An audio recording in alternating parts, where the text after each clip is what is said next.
दोस्तों, अगर आप भी कार के शौकीन हैं तो आपकी फेवरेट कार की लिस्ट में लैम्बोर्गिनी का नाम तो जरूर शामिल होगा। इटली की कार कंपनी द्वारा बनाई गई ये कार आपको बड़े बड़े रईसों के गराज में देखने को मिलेगी। आप लैम्बोर्गिनी के बारे में जानते ही होंगे, ये स्पोर्ट्स कार दिखने में जितनी शानदार है इसकी कीमत उतनी ही ज्यादा है। लेकिन बहुत कम ही लोग होंगे जो इस कार को बनाने वाले आदमी के अनोखे सफर के बारे में जानते होंगे। एक कैदी होने से लेकर फरारी कंपनी के फाउंडर एंजो फरारी की बेइज्जती सहने तक, इस शख्स ने साबित कर दिया कि अपनी बेइज्जती का जवाब अपनी सफलता से कैसे दी जाती है।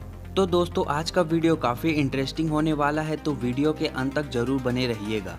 हमारी स्टोरी की शुरुआत होती है 28 अप्रैल 1916 से, जहां इटली के एक शहर रेनाजो में फिरोसियो लैम्बोर्गिनी का जन्म हुआ। ये एक साधारण से परिवार से ताल्लुक रखते थे। फिरोसियो के माता पिता वाइन बनाने के लिए अंगूर की खेती करते थे और साथ ही अपने बेटे को भी अच्छी वाइन बनाने की तरकीब बताते रहते थे। फिरोसियो अपने पिता की बात को ध्यान से सुनते जरूर थे और उन्हें कभी खेती के काम में इंटरेस्ट था ही नहीं। उन्हें तो हमेशा से मैकेनिकल चीज़ों में ज़्यादा इंटरेस्ट था। इसलिए वो अपने खाली टाइम में खेती में इस्तेमाल होने वाले ट्रैक्टर और बाकी उपकरणों को फिक्स करने का काम करते थे।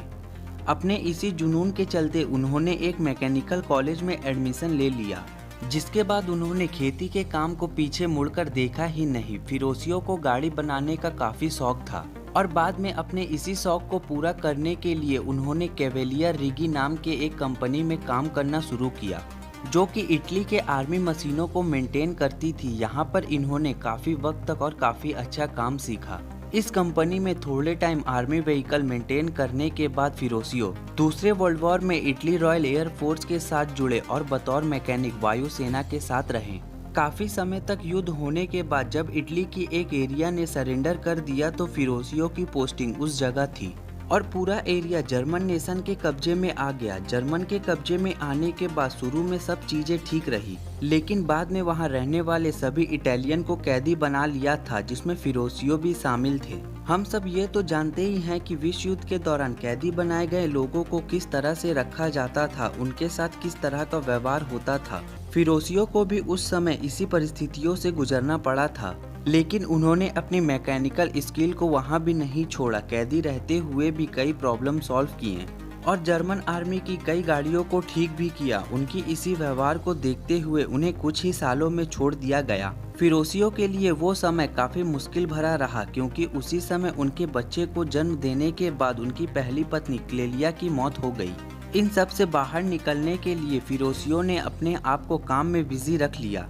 उस समय फिरोसियो लॉरी, ट्रक, वॉर से पहले की गाड़ियों को फिक्स करने का काम करते थे। लेकिन एक दिन अचानक से फिरोसियो के पास उनके पिता का खत आया। उसमें उन्होंने फिरोसियो से कहा उन्हें अपने खेतों के लिए एक ट्रैक्टर की जरूरत है, क्योंकि वर्ल्ड वॉर में तबाही की वजह से पहले ही काफी नुकसान हो चुका था और उनके पिता इन सब से बाहर आने के लिए खेती में ध्यान देना चाहते थे। फिरोसियो के पिता के इस खत ने उनकी सारी जिंदगी बदल कर रख दी, क्योंकि यहाँ से फिरोसियो को आइडिया आया कैसे वो एग्रीकल्चर में इस्तेमाल होने वाले मशीनों को बनाकर लोगों के मदद के साथ साथ खुद का बिजनेस भी स्टार्ट कर सकते हैं। लेकिन इसे शुरू करना इतना भी आसान नहीं था। इसे स्टार्ट करने के लिए उन्हें बेस्ट इक्विपमेंट की ज़रूरत थी। तब फिरोसियो ने सोचा क्यों ना युद्ध के समय छोड़े गए मिलिट्री मशीन का इस्तेमाल करके नया ट्रैक्टर बनाया जाए, और अपनी इसी सोच पर काम करते हुए उन्होंने एक ट्रैक्टर तैयार किया जिसे महंगे पेट्रोल की बजाय सिर्फ डीजल पर चलाया जा सकता था। धीरे धीरे काम करते हुए फिरोसियो ने अपनी खुद की कंपनी लैम्बोर्गिनी टेट्टोरी खोली। बिजनेस धीरे धीरे रफ्तार पकड़ने लगा, इसीलिए अब उन्हें अपना प्रोडक्शन बढ़ाने के लिए जगह के साथ साथ बाकी चीज़ों की ज़रूरत पड़ने लगी। अपने बेटे की मेहनत को देखते हुए फिरोसियो के पिता ने अपनी सारी प्रॉपर्टी बेचकर उन्हें पैसे दे दिए, जिसका इस्तेमाल वह अपने बिजनेस को आगे बढ़ाने के लिए कर सकते थे। फिरोसियो वक्त और हालात को अच्छे से समझते थे और सब चीज़ों को नॉर्मल करने के लिए उन्होंने दिन रात मेहनत करनी शुरू कर दी। दोस्तों, आपने ये तो जरूर सुना ही होगा कि किसी काम में लगी मेहनत कभी खाली नहीं जाती। यही फिरोसियो के साथ भी हुआ। उनकी मेहनत और लगन से कुछ ही दिनों में उनकी ट्रैक्टर बनने वाली कंपनी पूरी इटली में फेमस हो गई। बिजनेस और भी अच्छे से चलने लगी, इससे और भी पैसे आने लगे। अपने इसी पैसे को उन्होंने अपने सबसे फेवरेट चीज को खरीदने में इस्तेमाल किया और वो थी कार। एक से एक स्पोर्ट्स कार और लग्जरी कार का शौक फिरोसियो को शुरुआत से ही था, जिसके चलते उन्होंने मर्सिडीज से लेकर मसराती, अल्फा रोमियो तक बहुत सी शानदार गाड़ियों को अपने गैराज में शामिल कर लिया। एक कंपनी के मालिक और बड़े बिजनेसमैन होने के बाद भी उन्होंने कभी भी अपने मैकेनिकल स्किल को दिखाना बंद नहीं किया, बल्कि कभी भी उनकी किसी भी कार में कोई भी खराबी होती तो वो खुद ही उसे सॉल्व कर लेते थे। इसके बाद उन्होंने अपने गैराज में फरारी को शामिल करने का फैसला किया और उनका यही फैसला उनकी जिंदगी का टर्निंग पॉइंट भी साबित हुआ। उनके यही फैसले से लैम्बोर्गिनी की भी शुरुआत हुई। जब उन्होंने फरारी 250 जीटी मॉडल खरीदा तो उन्हें उस कार में सबसे ज़्यादा दिक्कत देखने को मिली। फरारी की उस कार में जो सबसे बड़ी दिक्कत थी वो था उसका क्लच। फिरोसियो ने जब उसे खोलकर देखा तो वो हैरान हो गए। ये वही क्लच था जिसे वो अपने ट्रैक्टर में इस्तेमाल करते थे और अपनी इसी शिकायत को लेकर फिरोसियो फरारी के फाउंडर एंजो फरारी के पास पहुंच गए। अब दोस्तों, ये तो जाहिर सी बात है कि कोई इतने बड़े कंपनी के मालिक को आकर ये कहे कि आपके गाड़ी के पार्ट्स खराब हैं या आपकी गाड़ी ही खराब है, तो उस स्थिति में वो इंसान दो ही काम कर सकता है। अपनी गलती को सुनकर उसे ठीक करेगा या फिर उस बात को सुनकर उसे अपनी बेइज्जती समझेगा और सामने वाले पर भड़क जाएगा। और एंजो ने भी यही किया। वो फिरोसियो पर भड़क गए और फिरोसियो को जवाब दिया कि गलती क्लच की नहीं बल्कि कार को ड्राइव करने वाले इंसान की है। तुम जैसे ट्रैक्टर चलाने वाले इंसान को फरारी जैसी लग्जरी कार कैसे समझ आएगी।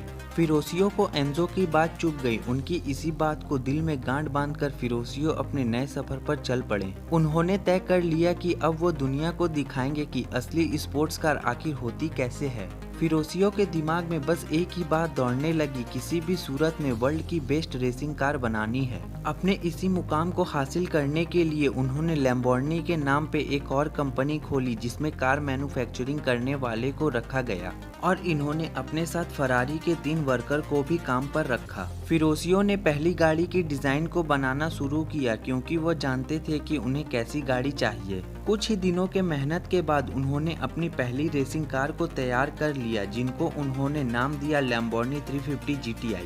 इसमें V12 engine, 5 speed transmission, 4 wheel disc brake और 4 व्हील सस्पेंशन रखा गया। लैम्बोर्गिनी 350 GT को सबसे पहले टूरिन मोटर शो में रखा गया, जिसकी बहुत से लोगों ने तारीफ भी की। इससे फिरोसियो ने एंजो फरारी को दिखा दिया कि वो सिर्फ किसान या ट्रैक्टर चलाने वाले इंसान नहीं हैं, बल्कि एक मैकेनिकल एक्सपर्ट भी हैं जो कुछ भी कर सकते हैं। वक्त धीरे धीरे चलता गया और लैम्बोर्गिनी का जुनून कार मार्केट में बढ़ता ही गया। खास करके स्पोर्ट्स कार में लोगों को इनका डिज़ाइन काफ़ी पसंद आता था। लैम्बोर्गिनी के पॉपुलर डिमांड को देखते हुए 1966 में इसके 2 और नए मॉडल निकाले गए, जिसमें एक मॉडल का नाम 400 GT और दूसरे मॉडल का नाम म्यूरापी 400 आया। ये दोनों मॉडल आते ही ट्रेंड करने लगे। बाद में म्यूरापी 400 सुपर कार के रूप में जाने लगी, जिसका इंजन किसी भी हाई परफॉर्मेंस कार के मुकाबले ज़्यादा बेहतर था। अपने इसी कामयाबी के चलते लैम्बोर्गिनी ने मार्केट में एक से एक नए मॉडल उतारने शुरू कर दिए, जिसमें स्पाडा, स्लैरो, राको जैसे तमाम गाड़ियां मौजूद थी।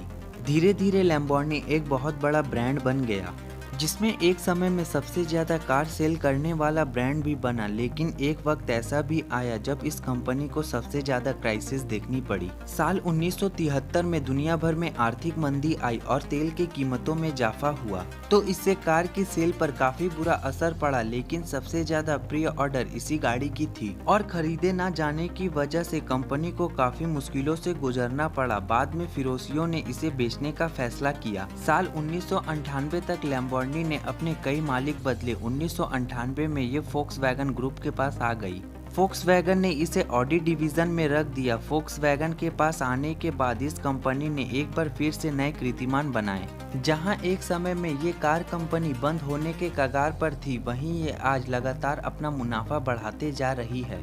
वहीं 2016 में तो इसने अपने सभी पिछले रिकॉर्ड को तोड़ दिए और वापस कार मार्केट में एक जबरदस्त उछाल मारी, जिसके चलते अब ये दुनिया भर में बहुत से लोगों की पहली पसंद बन चुकी है।